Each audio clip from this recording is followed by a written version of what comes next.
নমস্কার, আমার এই প্রাতিষ্ঠানিক চ্যানেলে আপনাদের সকলকে স্বাগত। আজ ট্রেজার এনএফটি নিয়ে কথা বলতে গিয়ে খানিকটা আক্ষেপের সুরেই আমি বলছি যে এই যে ক্রিপ্টোকারেন্সি বা এনএফটি বা টিইউএফটি যে জগৎ, এটা এত বড় জগৎ যে তার কিনারা পাওয়া খুব কঠিন। অনেক বড় সাবজেক্ট, অনেক বড় বড় মানুষ এর সঙ্গে যুক্ত হয়ে আছেন। সে জায়গায় আমরা যারা গ্রাস রুট লেভেলে এই লোকজন আমরা যারা যুক্ত হয়েছি, তারা কিন্তু আমরা বিষয়টা সম্পর্কে জানার বিন্দুমাত্র চেষ্টা করিনি।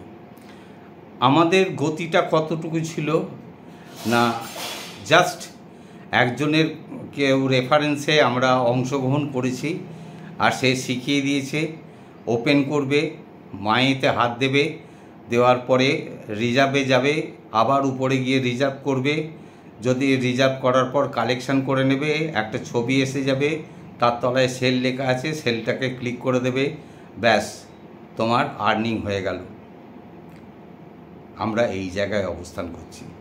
কিন্তু যখন আমি প্রথম এর সঙ্গে যুক্ত হয়েছিলাম, তখনও আমার এই সম্বন্ধে সম্যক ধারণা ছিল না, এখনও নেই, সম্যক ধারণা এখনও নেই। কিন্তু মোটামুটিভাবে আমি 95% পর্যন্ত রিচ করতে পেরেছি। অনেক পড়াশোনা করে, অনেক জানবার চেষ্টা করে আমি এই জায়গায় পৌঁছাতে পেরেছি। অভিজ্ঞতা থেকে আমি শুধু সাধারণ কনজিউমারদের একটা কথাই বলবো যে আপনারা চেষ্টা করে বিষয়টার সম্বন্ধে একটু দখল নেবার চেষ্টা করুন। যদি দখল নিতে না পারেন, ঠিক আগের জায়গাতেই অবস্থান করেন, তাহলে কিন্তু আগামী দিনের যে সম্ভাবনাগুলো আসছে আপনাদের সামনে, সেইগুলো থেকে আপনারা বঞ্চিত হয়ে যাবেন। কারণ সেখানে নিজের সিদ্ধান্ত ছাড়া আপনারা ঠিকভাবে এগিয়ে যেতে পারবেন না। কখন আপনারা রিজার্ভ করে রোজগার করবেন, কখন স্টেকে বসিয়ে করবেন, কখন কি সুযোগ সুবিধা আসছে, কখন কি নতুন অ্যানাউন্সমেন্ট আসছে, এগুলো উপর থেকে কখন আপনার কাছে এসে পৌঁছাবে, তারপরে আপনি করবেন, সেখানে কিন্তু আপনি অনেকটাই পিছিয়ে যাবেন এবং অনেক সুযোগ সুবিধা সকলের কাছ থেকে হাতছাড়া হবে। আজকে এই কথাগুলো কেন আমি বলছি, বলার একটাই কারণ যে ট্রেজার এনএফটি চলতে চলতে হোঁচট খেয়ে একটা জায়গায় দাঁড়িয়ে গেছিল। তখন সকলেই আমরা মানসিক যন্ত্রণায় ছটফট করতে আরম্ভ করেছিলাম।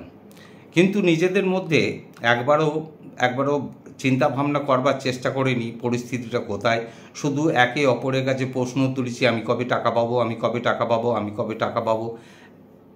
এই জায়গায় এখনও সেই জায়গাটা আছে, কিন্তু অনেকাংশে কমেছে এবং ট্রেজার এনএফটি ট্রেজার ফান্ড হয়ে মোটামুটিভাবে স্বাভাবিক ছন্দেই ফিরে এসছে।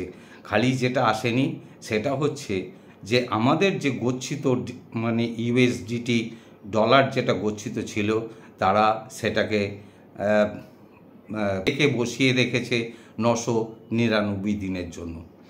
এটা একটা ম্যাক্সিমাম ডেট দিয়ে রেখেছে কোম্পানি, কারণ এখন পর্যন্ত যে খবর, তাতে স্প্যাক লিস্টিং কমপ্লিট না হওয়া পর্যন্ত ওই ডলার আমাদের ওয়ালেটে আসবে না। তাহলে উপায় কি?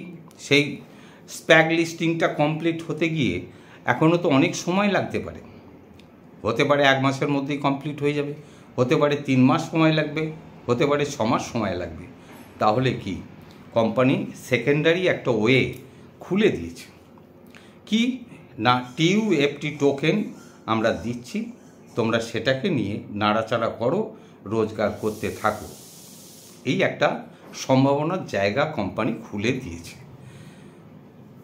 আমাদের এখন চেষ্টা করতে হবে, সম্পদটা আমাদেরই, আগেকার যে গচ্ছিত ইউএসডিটি ডলার যেটা গচ্ছিত আছে সেটা আমাদেরই থাকবে, ওটা আমাদের হারাবার ভয় নেই।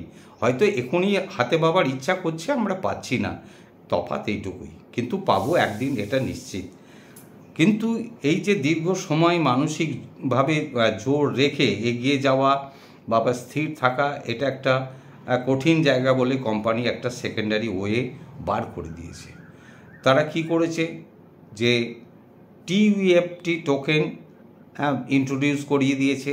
আপনারা মনে করলে এই টিইউএফটি টোকেনকে মানে স্টেকে বসিয়ে আপনারা রোজগারের জায়গায় ফিরে যেতে পারেন। আর মোটামুটিভাবে এটাও ঠিক হয়ে গেছে যে যারা নতুন করে এই ট্রেজার ফান্ডের জগতে অংশগ্রহণ করছে তাদের ক্ষেত্রে একটা গুড নিউজ আছে কি, যে তারা আগেকার মতো এই টিইউএফটি টোকেনকে রিজার্ভে বসিয়ে প্রাত্যহিক যেভাবে আমরা করতাম আগে ঠিক সেইভাবেই রোজগার করতে পারবে। এবং টিইউএফটি টোকেনটা একসময় অনেকটা জমা হবার পর সেটা কি করতে হবে না, সোয়াপ করে আপনাকে ডলারে এক্সচেঞ্জ করে সেখান থেকে উইথড্র করে নিতে হবে। এই হচ্ছে ব্যবস্থাপনা। এবং মিনিমাম উইথড্র করতে গেলে আপনাকে $50 উইথড্র করতে হবে। এখন টিইউএফটি টোকেনের ভ্যালু যেটা চলছে সেটা হচ্ছে 0.004, মানে একটা টিইউএফটি টোকেনের মূল্য হচ্ছে $0.004। তো সেই হিসেব করে যদি আপনারা দেখেন যে আপনার $50 হয়ে গেছে, আপনি সঙ্গে সঙ্গেই উইথড্রতে বসাতে পারবেন। এবং কি হবে না, সেটা 24 ঘন্টার মধ্যে টাকাটা আপনার রিলিজ হয়ে যাবে, মানে ডলারটা রিলিজ করে দেবে। এইটা হচ্ছে অ্যাট প্রেজেন্ট সম্ভাবনার দিক। তো যাই হোক, অনেক আশা অনেক প্রত্যাশার পরে কোম্পানি যে জায়গাটা খুলে দিয়েছে, ম্যাক্সিমাম জায়গাটাই খুলে দিয়েছে, অনেকটাই স্বাভাবিক ছন্দে ফিরে চলে এসছে। এখন শুধু আমাদের যেটা দরকার, আমরা যারা কনজিউমার বা এই ট্রেজার ফান্ড ফ্যামিলির মেম্বার, তাদেরকে নিজেদেরকে তৈরি করে নিয়ে সিস্টেমের সঙ্গে সমতালে থেকে নিজেদের ইনকামের জায়গাটা নিজেদের মতো করে গুছিয়ে নেওয়ার সময় এসে গেছে। তাই আমি সকলের কাছে একটাই অনুরোধ রাখবো, আপনারা কিন্তু নিজেদেরকে একটু তৈরি করার চেষ্টা করুন, বিষয়টা সম্বন্ধে একটু ধারণা আর একটু মানে গভীরে নিয়ে যাওয়ার চেষ্টা করুন। তাহলে দেখবেন আগামী দিনে আপনার কাছে জিনিসটা অনেক সহজ সরল হয়ে যাবে। যে খুব ছোট জায়গায় খুব ছোট মানসিকতা নিয়ে চিন্তাভাবনাটা যদি আটকে রেখে দেন, তাহলে কিন্তু আগামী দিনে আমাদের সামনে অনেক সম্ভাবনা এলেও আমরা কিন্তু অনেকটাই তার নিতে অক্ষম হব, কারণ এই সম্বন্ধে ধ্যান ধারণা আমাদের খুব কম। আমরা ওই ছোট্ট একটা জায়গায় আটকে বসে থাকলে কিন্তু আমরা মানে অনেকটাই মানে ব্যর্থ হয়ে যাব, ইনকামের জায়গা থেকে আমরা অনেকটাই বঞ্চিত হব। তাই সকলের কাছে আমার অনুরোধ, আপনারা নিজেদেরকে তৈরি করুন। এই যে নতুন যে সিস্টেম এসছে সেই সিস্টেমের সম্বন্ধে জানবার চেষ্টা করুন, বোঝবার চেষ্টা করুন, সম্যক ধারণা নেবার চেষ্টা করুন। আমি এই বলে ভিডিওটা বড় হয়ে যাচ্ছে, আমি এই বলেই জিনিসটাকে শেষ করবার চেষ্টা করছি। আর যারা এখনও পর্যন্ত মানে অথেন্টিকেটার বাইন্ড করতে পারেননি বা এই সিস্টেম আপডেটেড করতে পারেননি, তাদের জন্যে আমি আরেকটা ভিডিও তৈরি করছি, করে সেটাকে দিয়ে দেব। সেখান থেকে আপনারা পরপর যদি দেখতে থাকেন, তাহলে অথেন্টিকেটার বাইন্ড কিভাবে করবেন, কিভাবে আপডেট করবেন, এই সবগুলো কিভাবে আরও অন্যান্য যে কাজগুলো আছে সেগুলোও আমি আপলোড করে দেবো ভিডিওগুলো। সেগুলো দেখে যদি আপনারা নিজেদেরকে একটুখানি তৈরি করে নেন, তাহলে খুব ভালো হবে এবং আপনারা আগামী দিনে নিজেরা অনেকটাই নিজেদের মতো করে কাজ করে যেতে পারবেন। এই বলেই আমি আমার বক্তব্য শেষ করছি। আনন্দে থাকবেন, ভালো থাকবেন, মানসিক জোর রাখবেন। নমস্কার।